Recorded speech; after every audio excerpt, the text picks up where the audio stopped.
this is, that negative thought you've been having, and I just can't let you try and change yourself without a fight. So, go ahead and just turn the show off, okay? And, everything's still fine. This is Blindsight with your host, Bill Lundgren, an AINC original podcast. You serious? We're not holding back truth. We're here to help you heal and become the best you possible. Here's the chair. Here's the pillow. Here's Bill. Hello, everybody. This is another episode of Blindsight, which is produced by the Audio Information Network of Colorado. I'm your host, Bill Lundgren, and I'm delighted to have a fellow podcaster on today to help me with the subject we're going to talk about.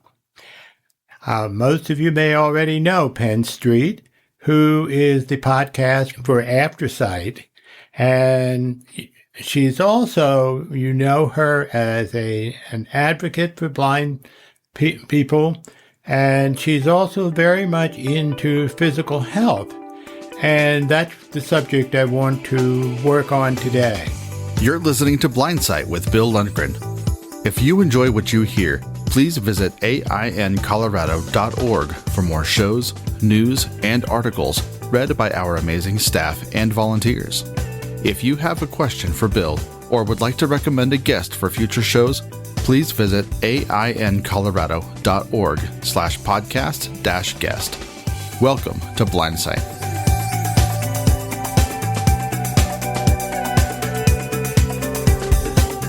Welcome, Penn, to this program, which you were instrumental, I think, in getting started, and thank you. Well, thanks, Bill. Thank you so much for having me. I haven't talked to you since you've been a guest on Aftersight, so it's really fun to catch up with you a little bit, and I'm so excited for Blindsight. It's definitely something that's been needed, and people are really appreciating the podcast, so thanks for hosting it. Well, thank you. The last 2 weeks, we've been talking about it's the beginning of a new year. Everybody sets goals and so forth. And one of the things that people tend to set a goal of, this is what you hear about, is, I'm going to exercise this year, or I'm going to lose weight, or I'm going to, something having to do with physical exercise. And I know when I used to work out in the gym, if I went in January and February, it'd be real difficult to get equipment to work with. By March, then the place would be, it'd be falling rapidly in terms of how many people show up. Right. And yet, as a therapist working with mental health, I, like a great many of us, have come to realize that we cannot just look at your mental health without looking at physical health as well. The two of them feed off each other and build on each other. And so I thought it was important for us, as both of us are blind people with blindness, who, maybe, for me, I was always intimidated and kind of prevented by others from spreading my wings in being able to be physical. I know people are constantly amazed when I talk about hiking. Mm-hmm. And, what are you going to be in Colorado? I mean, why be in Colorado if you're not hiking? Right. Because there's so much here. But they think because we can't see, that, we're a danger to be out there hiking around. And so I wanted to get some feedback from you in terms of how you deal with people who are afraid for you, how and other people who are afraid of their partners or their children getting out and being physical, and what are the ways that we can work around it so we can have a healthy physical life, which encourages a healthy mental life.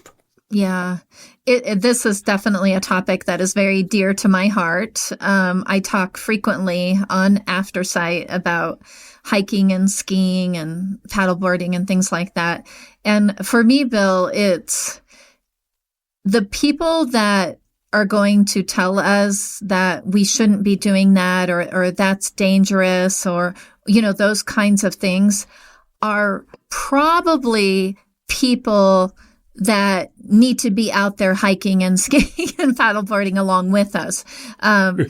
Because the people who actually are out there doing active things outside, they don't have the same perspective as people who don't. So, for instance, growing up, my mother, who was a big gardener and she loved gardening, and she was visually impaired and hearing impaired. And the garden was sort of her sanctuary. That's where her mental health and rejuvenation came from, especially raising 10 children. And that was fine. It was fine for me to go out and help her in the garden. But when it came to bike riding or hiking or skiing, she just thought it was insanity to have a blind child do those things. But it's because she didn't do them. However, my father, who, I had 7 older brothers, they were in Boy Scouts and things like that. So they were constantly out doing things in all the seasons. And so my dad was the one that really was like, hey, if you want to go back to bike riding after you lost your vision, go back to bike riding. Yes, you are probably going to fall. You're probably going to crash, but you fell and crashed even when you had sight. If you want to go on that camping trip with the school, go for it, and I am sure behind closed doors, my mother and father fought about it. And sometimes my dad won and sometimes my mom won. But I think that parents and loved ones should not keep anybody from doing an activity outside, especially if they aren't willing to do it themselves. Well, that part of the issue is they feel that as the guardian of us, and it's as I often say, I have to be careful if I want to date anyone, because the codependents are the ones who are drawn to me like a magnet, because they want to protect me from getting hurt or from the facts of life. Yeah. And I guess one of the things that the people who care about us have to know, that it really is helpful for us to fall. Exactly. To, in a sense, hurt ourselves, because that's how we learn different ways of being able to do what we want to do without getting injured. Absolutely. But there's and that's also a hard thing.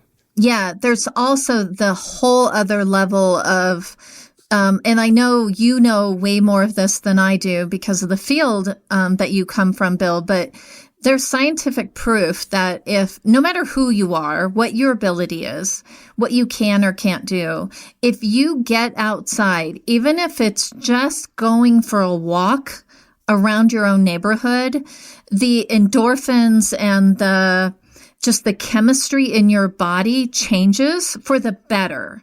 And so when loved ones keep us from experiencing the outdoors, they're actually doing us more harm than they are good.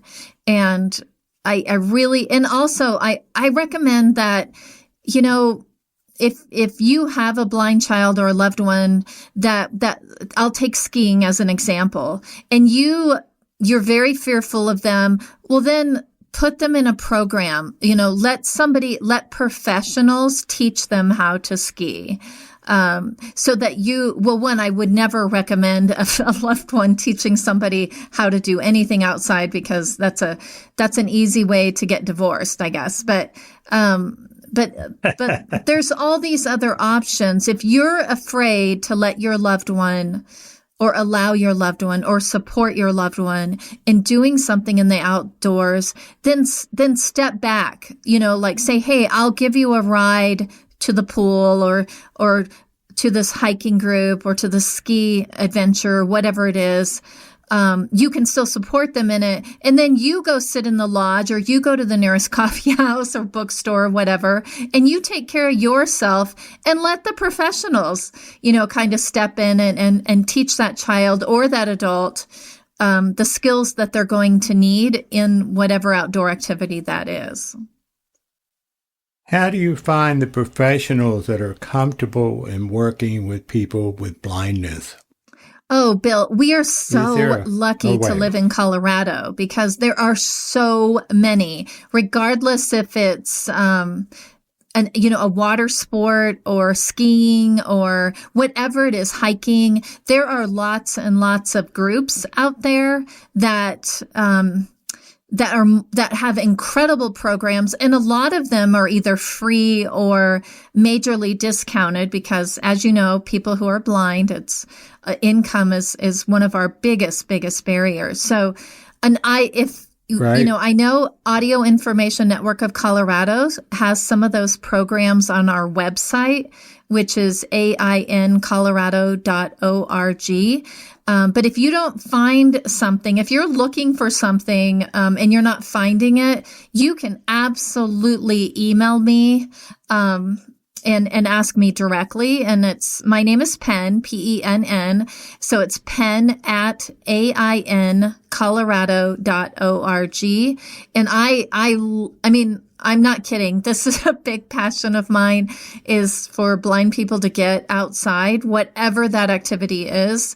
Because it really, really does help mentally, physically, spiritually, you name it. So feel free to reach out to me. There's a wonderful book out called The Nature Fix, Fix. And in it is the research that really supports what we're saying in terms of the mental health.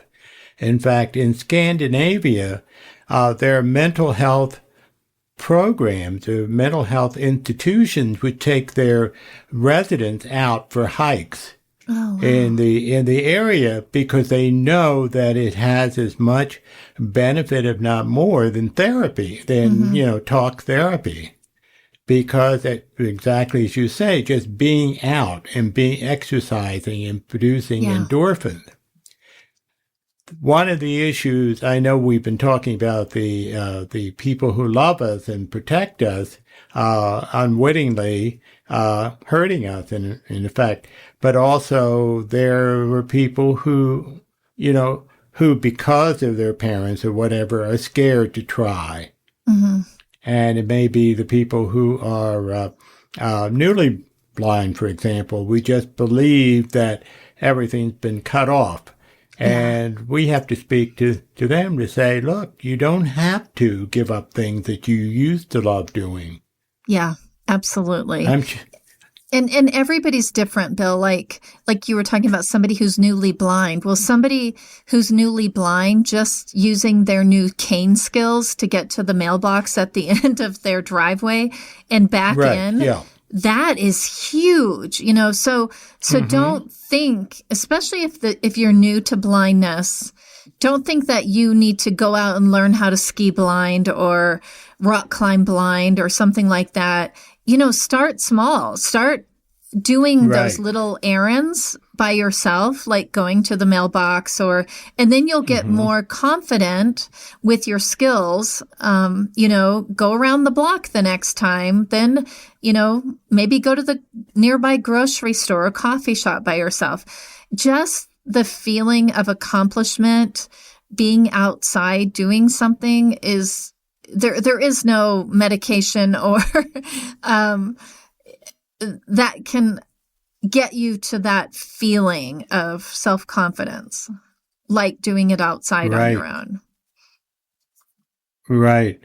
And even if you do stumble, that doesn't mean you can't do something. That's right. It's that old saying, you can do anything you want to, you just need to do it differently. Absolutely. And that's how we learn. Just as we let little babies learn to crawl. Absolutely. And, in order to be able to walk, we need to do the same thing. Exactly. And it's so injurious for us not to do anything. And we need to have the feeling of confidence, even just when we're not talking about the health benefits of exercise, just the confidence that it gives us in trying. Absolutely. I mean, I have one of the largest, ugliest bruises anybody has ever seen on the inside of my left knee at the moment from falling skiing on Friday.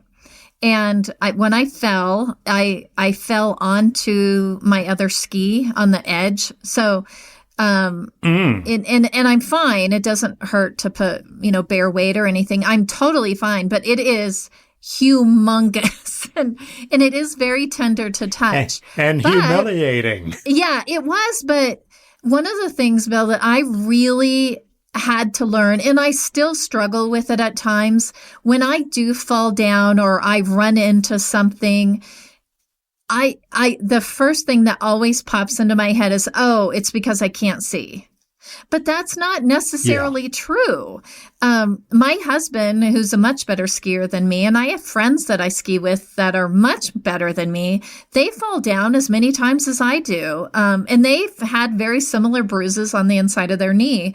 And when somebody sighted falls down, they don't blame it on their vision. They just oh, I hit the root they call them snow snakes that go across. But when somebody who's blind falls or whatever, that's usually the first thing. Oh, I did that because I'm blind. No, you did it because you hit a patch of ice, or you hit one of those snow snakes but I think that I think, like you said originally, Bill, it is important to fall down. It's important to run into things because that's how we learn. So when I used to ski, and if I heard ice, because everybody knows that sound is like when your skis hit ice, and my whole body would tense up because I knew that the terrain just changed and it could be deadly, especially if I was going fast. I had to learn that when I hear that sound now, because I would fall because I would tense up. And I had to learn, no, you actually need to do the opposite. You need to relax into it and trust the skills that you have. And, skiing on ice is different. But it is the same skill set as skiing in powder. It's the same basic concept. And I try to use that in everything in my life. It's okay to fall down. It's okay to run into things. Because what matters is what happens after you fall down or after you run into something. Are you going to go back to bed and hide? Are you going to give up? No, you take that experience and like you said, you learn from it. What is the takeaway from this? So that's my philosophy anyway. I think that's right. I was thinking of times, I haven't skied for a while, but when I first came here to Colorado, I skied. And I was so focused on, oh, I'm blind, I'm trying to ski, when I was forgetting the fact that I was having some breathing problems because I was in a high altitude and I was dehydrated. Yeah. I was putting the attribution of my problem to the fact that I was blind, when really what I needed to do is stop and check my physical self. Yes. Excluding the blindness. Absolutely. And I learned from that experience, but it's, it's that what we attribute our problem to. And Absolutely. I'm still, even in my own house, I'm still having trouble because I run into things. And, oh, I'm blind. I didn't see that corner. And I've been in this place for 12 years. I should know where everything is. Yeah. But I, unfortunately, am not willing to admit that I need to slow down. Mm-hmm. I need to think about where I'm going rather than just go, oh, I think I know where I am. Well, But it's our obsession, if you will, of the fact that we've got a weakness, a blindness, Yeah. that we forget, as you were saying, everybody else runs into walls, because if they're hurrying and they're not watching where they're going. Absolutely. Absolutely. And that is a hard shift to make in our brains to let that go and, to take that deep breath and just focus on the here and now. I tell people all the time about, blind people we're one of the best communities on living in the here and now, because we know for a fact that if we're daydreaming or we're not paying attention, if we're worrying about the grocery list or whatever, we are going to run into something or off something. So we have to stay focused, and and that's a skill that we have to refine. And if we don't, we're going to be a clumsy, beat up blind person with lots of bruises and cuts because we can't. And I was sharing that with somebody recently, and he said, and he was totally blind and has been blind for most of his life. And he's like, oh my gosh, I can't believe I never thought of that, because he said he gets really frustrated with his sighted friends and family members because they're like spacey, like they don't pay attention to what's going on around them.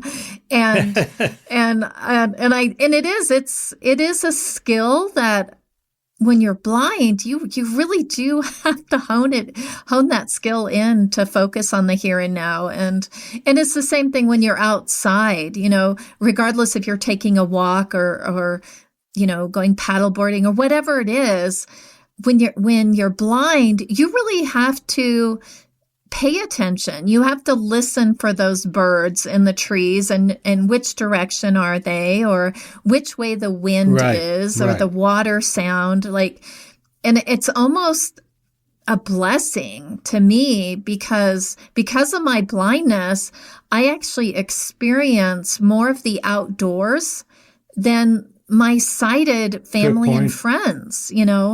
It happens so frequently, Bill. Like even when I'm skiing, I'll hear somebody ski by me and I can actually hear the music. They have either headphones on or something, some kind of music, and might be reggae music or something. And I'll ask my guide. I'm like, "Oh, that music is really awesome. We should keep up with them." And the guide is like, "What music?" And then I'm like, "The guy whoever just came right by me, I could hear, music." Or like, I'm up there skiing and I will smell the lodge, because they're cooking hamburgers and hot dogs and making coffee and things. Like I can smell it way in advance, and I'll be like, "Oh, we're getting close to, the cabin, the warming hut or whatever." And my guide will be like, "How do you know that?" And I'm like, "Can't you smell that?" And sure enough, once I say it, they'll do it, and they're like, "Oh my gosh, yes, I do." But I'm like, what are you focusing on that you can't hear and you can't smell? It's like almost like people who can see, that one sense takes over everything else, where it's the opposite with us, right, Bill? Like we have to experience all of those other senses, sometimes at the exact same time, and focus on them. So I don't know. I think we're the lucky ones. Yeah, well, that's right. But people attribute us to replacing our sight with some magical sense that compensates for it. It's not a magical sense. It's a focus. Yeah. And where we're using all the other senses that we have in order to give us the information we need that people take for granted when they're sighted. I know I have a new dog, as you know. Yes. And been running into trouble with him because I had forgotten with my previous dog, and from a year of inactivity between dogs, certain things that I had to be aware of, like the pavement, pavement going up and down that tell me where I am. And, to give me a sense of what direction I'm going and so forth. And I'm having to use electronic compass right now till he gets used to understanding where I want to go. Right. But I don't have any extra senses, but I have to use everything that I have left to be able to maneuver, and I've lost that skill, and I have to build it back up again. Yeah. Because I've gotten lazy. Yeah. But I have no magical skills that people attribute to me. Shh, don't tell people that, Bill. We want them to think we have magical skills. Well, We're I want people who right? are. We get our capes out every morning. Yeah, well, I want people who have who have blindness to be able to know that they really have if they call on it, if they trust it, they have a survival skill that is called focus. And if we don't pay attention to what we're learning about the landscape or the direction or where we are, we'll get into trouble. Yeah. Not because we're blind, but because we're not using the abilities that we have. That's right. That's right. Now, how do you prepare for sighted people? That happens with sighted people too. Yeah. If they stop using a skill that they need for, surviving in this world, sometimes they have to go back and get refresher courses on those as well. True. Yeah. When you're running, you generally run with someone? Yes, I do. And it depends on the location. I may or may not run with them with a tether, which a tether is just literally what it sounds like. It's made out of nylon, and the guide holds one end and I hold the other end. If it's a race and it's really, really crowded, then I want to be tethered. But if it's running on like the bike path near my house and I know it's flat and wide, I don't need to be tethered. But certainly that's one way that you may need to compensate by having someone with you, just because there are all kinds of surprises that sighted people would get into trouble with. Exactly. And it can be. I know there are some people who run by themselves, but they know the terrain. And that's what's really key, is to be familiar with where you are, but it doesn't mean you can't do it. It just means you rely on your other senses. You may rely on a second person to go with you, but it doesn't mean you have to be tethered to them. It just means that you've got another someone with you, and it's a lot more fun, I think. To run with someone than doing a solo. And that's true, and even if you're really sighted. Help both of you. Even if you're sighted, you should be out there with a partner. Yeah, exactly. It's just more enjoyable to be running with someone on any excuse. Yeah. But it's the question of our being... See, I think part of it, of course, is the shame. We fight this thing with shame about being blind. Mm-hmm. And that really is a hindrance. Yeah. Because as long as we're ashamed, we're not looking for ways that enable you to do what you need, what you really ought to be doing. Right. Regardless Absolutely. of whether you're blind or sighted. Yeah. Mm-hmm. Yeah, because like when I ski, I have an orange bib on that says blind skier, and my guide has a bib that says, guide on it. Or when we're running, especially if I'm running with other adaptive runners, we have bibs on that says blind runner on it. And it's, I think it has to take a lot of self-confidence to be in public with a bright orange bib that says, Yes. It's like, I'm blind and I'm proud, that it might as well say that. Yeah, because, right. But it's not only for my safety, it's also the safety of others. So when somebody is above me and they're skiing and they're looking down the mountain and they see that bib that says blind skier, well, they're going to take a little bit extra care. At least I hope they do. They're like, oh, well, that person is blind. I'm going to be a little bit more cautious going in front of them or around them or whatever. Right. And the same thing when you're running, because if you have a tether on and if somebody doesn't know you're blind and tethered, they might try to run between you and the guide, and they could actually get hurt. All of you could get hurt. So it's right. And I think we should be proud. To me, my blindness is just part of who I am. I also have, long brown hair that I'm really proud of. I'm 5'9". I'm really proud to be a tall woman. We should all be proud of the different parts of us that make us up as a whole. And if blindness is part of that whole, you should be just as proud of it as the rest of you. Don't hide what makes you you. That's a good point. And you see, the thing is, again, we're talking mental health, being proud of being blind rather than being ashamed of it. Yeah. And I know there are people out there, and I run into them all the time with my guide dog, and they're impressed with the harness. Oh, that's a neat harness the dog has. Yes. And they don't have a clue. Yeah. They don't. Yeah, absolutely. I've walked. Absolutely. But that's, I've walked with.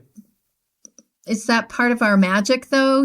Part of that, what makes us special is we get to educate the public. Yeah. Because, especially when I'm skiing, I have people frequently ski by me, or if I'm in line to get on the lift or whatever, they're like, oh my gosh, you are so inspiring to me. To watch you ski, or, it's so beautiful to see you out here, or whatever it is. But in it, you talk about mental health. Well, it's good for their mental health too. Maybe it pulled them out of a little bit of their darkness. Yeah, a lot of people talk about how inspirational I am. And I get a little nauseous because I don't consider myself inspirational, but I'm comfortable with being blind. Yes. But in terms of inspiration, what are the choices? Yeah. But I do it when if there's a little kid, like a 4-year-old on his snowboard that's racing down the mountain, that's inspiring to me, so. Yes, exactly. But I know, I get it too, Bill. And sometimes it's nauseating, but you know what, if me walking down the street with my cane or my guide dog brightens somebody's day, that's awesome. I guess it's better that, they say it's awesome than say, that blind guy just walked into a pole there. What's wrong with him? Exactly. But it's what we're talking about. One is we have to get out, and Colorado has some wonderful trails. I just did right before, about a month or so ago, I did Mount Falcon, and that was the first time I did it with my dog, and not only it was great for me because I love the hike at Mount Falcon, but it was the first time that he has had a chance to guide me on a mountain trail. And I could sense from him how proud he was of having the opportunity to do that and how much he loved it. Yeah. And so that it benefits everybody. You know, if we get some people to, instead of blocking or trying things out, say, well, why don't you come with me? Yes. We all benefit. Absolutely. Absolutely. Yeah, we at Audio Information Network of Colorado, we've had the last 2 years, we've had our big fundraising hike, and our team is called the Audio Trekkers. And you can actually check us out. We're, if you go to Rocky Mountain PBS station, they did a beautiful, beautiful story about it this last year. And I get so much positive feedback, not just from the blind participants, because some of them, it's the first time, Bill, that they've ever been hiking. Even though they were born and raised in Colorado, it's the first time they got to go hiking. But it's because AINC gave them that opportunity and we set them up for success. But we also get incredible feedback from the sighted guides and from the sponsors, because we invite everybody out there. You know, we want our volunteers to come and be part of it. And there's just something magic that happens on a mountain, no matter how steep it is. Everybody working together and being out there together and breathing that fresh air and helping each other and supporting each other up the trail. And there's really nothing like it out there. Did you have any special equipment that you used for hikers, or gave hikers to do the hike? Really, the only things are trek poles, the trekking poles. You really don't want to use your white cane because you could break it, because white canes are not meant for support. Right. So we do recommend having 2 trek poles, not just one, and we teach people how to use them. And then the other is, sighted guides. We teach people, and there's all different kinds of techniques for sighted guides when it comes to hiking. It's very different than walking on cement or being inside as a sighted guide. And then the other, if people are confident enough, we will give the guides a little bear bell, and they literally walk in front of the blind person, and they just, it's a little sound, little or big, depending on what the person wants. So they kind of follow that bell. And that is really neat, because the blind person with the trek poles, and we train them how to use them. They have the freedom to go at their own pace. Right. Because when you do sighted guide with the elbow, you kind of have to go at your guide's pace, or the guide has to go at the blind person's pace, where this technique, you both really can kind of feel free and independent, and you're not tied together. I hadn't heard about that, but that sounds really doable. Mm-hmm. Yeah, it is. And it's not, it's not a race to the top. Whenever I go hiking, I make sure everybody knows I am not racing to the top, because I'm going to lose if we do race. I take it because I have I have a really bad heart and lungs. And so I can't race up a mountain, at that altitude. So, but I can get there. I'll get to the top. It might take me longer than you want me to, but that's neat, because I get to hang back at the back with the people that are really struggling. And those are the most amazing people, because they're really trying, and they're the ones that are inspiring me to keep going, because I know how much it's hurting. And so we always have a great time we call ourselves the sweepers at the back, because we're sweeping the trail, making sure nobody gets left behind. And we usually have the most fun at the back of the line. Yeah. Well, there's special techniques as well for skiing and Yes, absolutely. So my husband and I have been skiing together for years, but it took until last ski season for us to get radios. So with their Bluetooth headsets, he's got one in his, ski helmet, and I have one in mine. So when I hear, and I'm also hearing, I've lost a lot of hearing over the last few years. And I do have hearing aids, but when you're outside and if the wind is blowing Right. or it's just busy or whatever, it's hard to hear your guide, no matter how loud they Yes. can be. It's also hard on the guide to be yelling all the Yes. time. So with these Bluetooth headsets, my husband Moses, he can talk normal. He'll be like, turn left, hold, or stop. But we can talk like, or he'll say there's a snowboarder coming up fast on your right, but he looks like he's in control, so just hold your line. Or he might say, we're coming up on somebody. It's obvious it's the first time on skis. So we're going to go really slow and we're going to take a big curve around them. And he gets to talk normal voice. And that has been extremely helpful. And I've noticed that I know Foresight ski guides up in Vail, they have started using the headsets with the guide and the blind skiers. And I think it's really, really helpful. It feels safer for me too.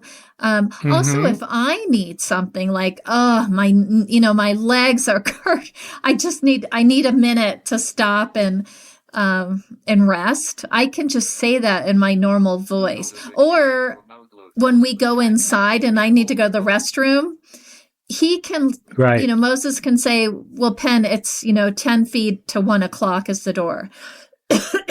So they're really helpful.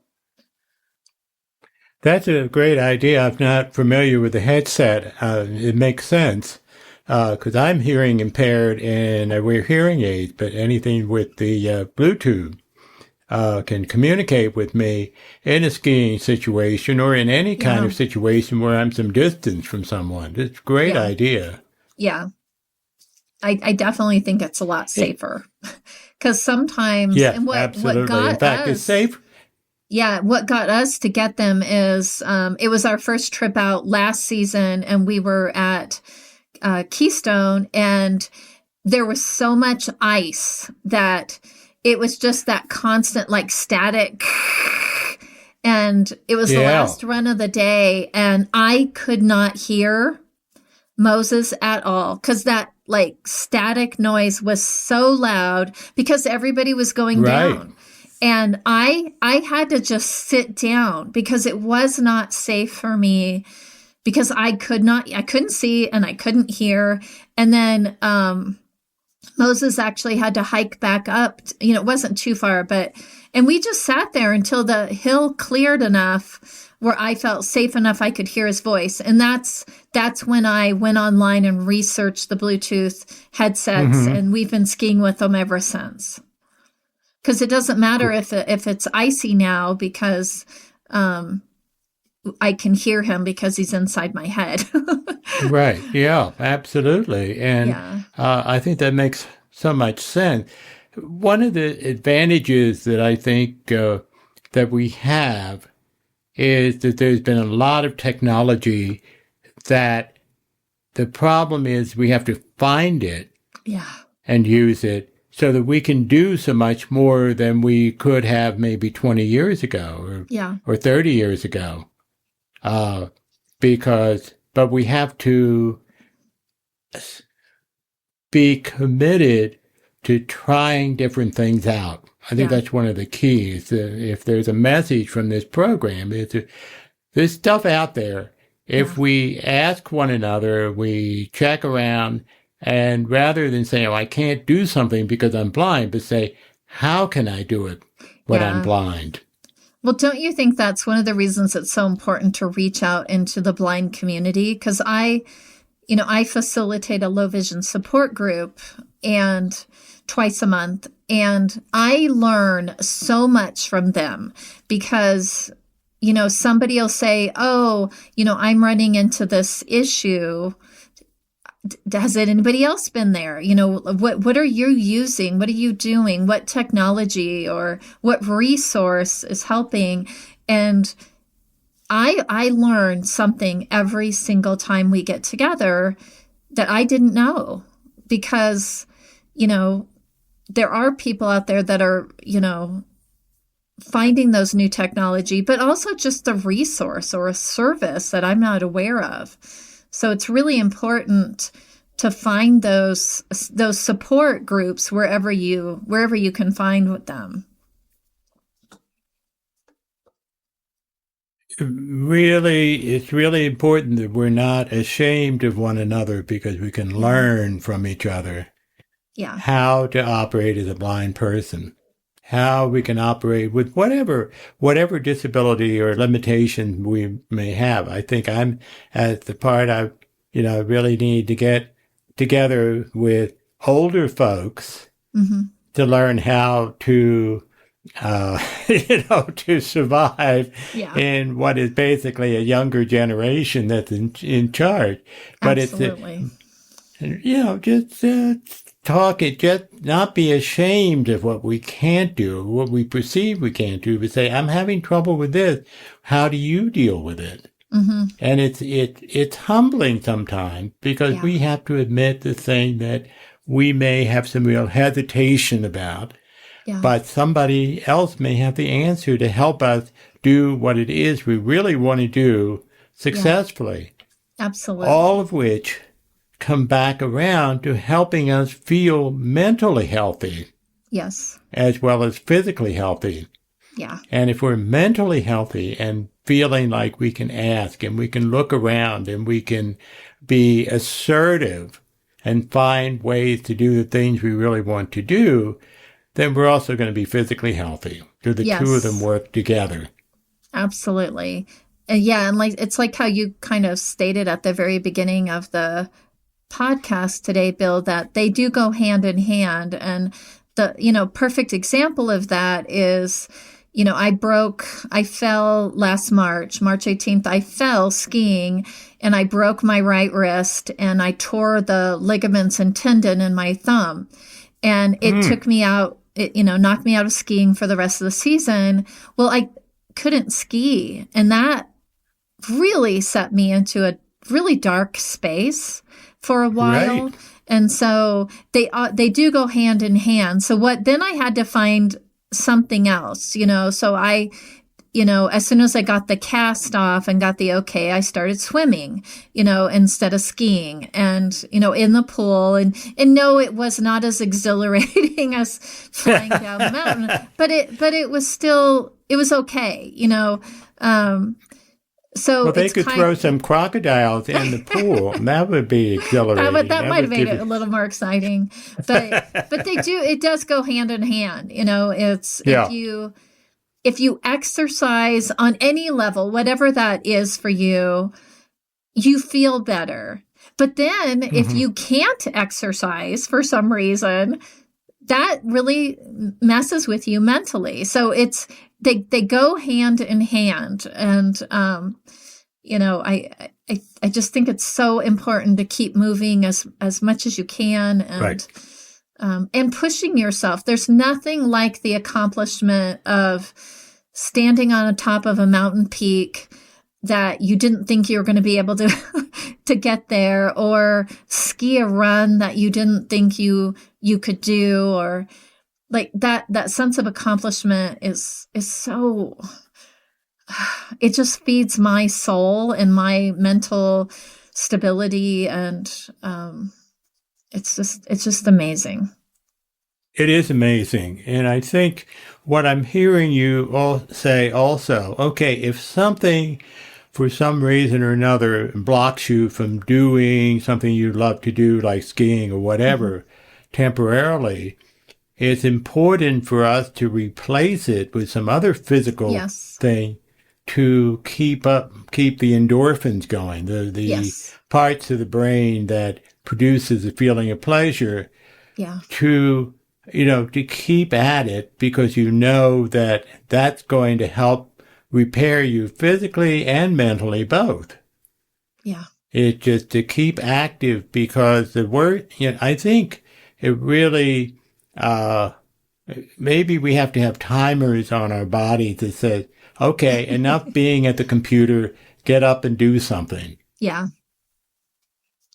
That's because so much of what way we're set up is to just do nothing like watch TV, to be passive, and that is not helpful.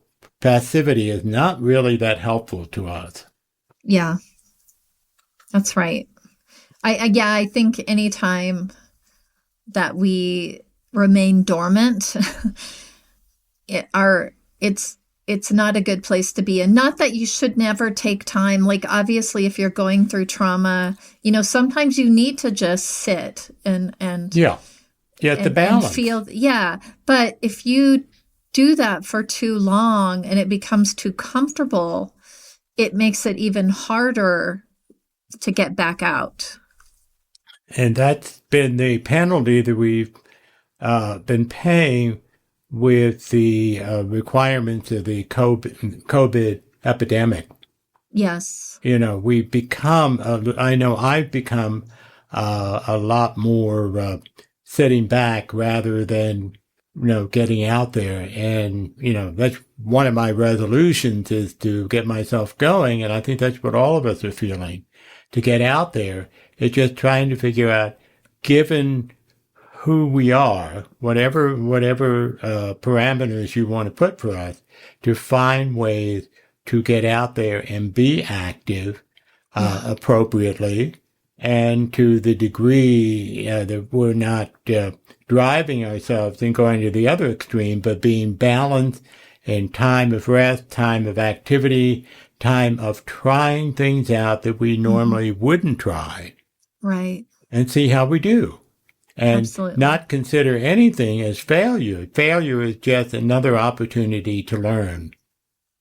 That's all it is.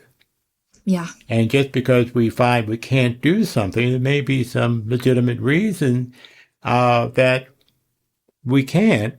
And it doesn't say anything about us. It just says that particular activity doesn't work for everybody.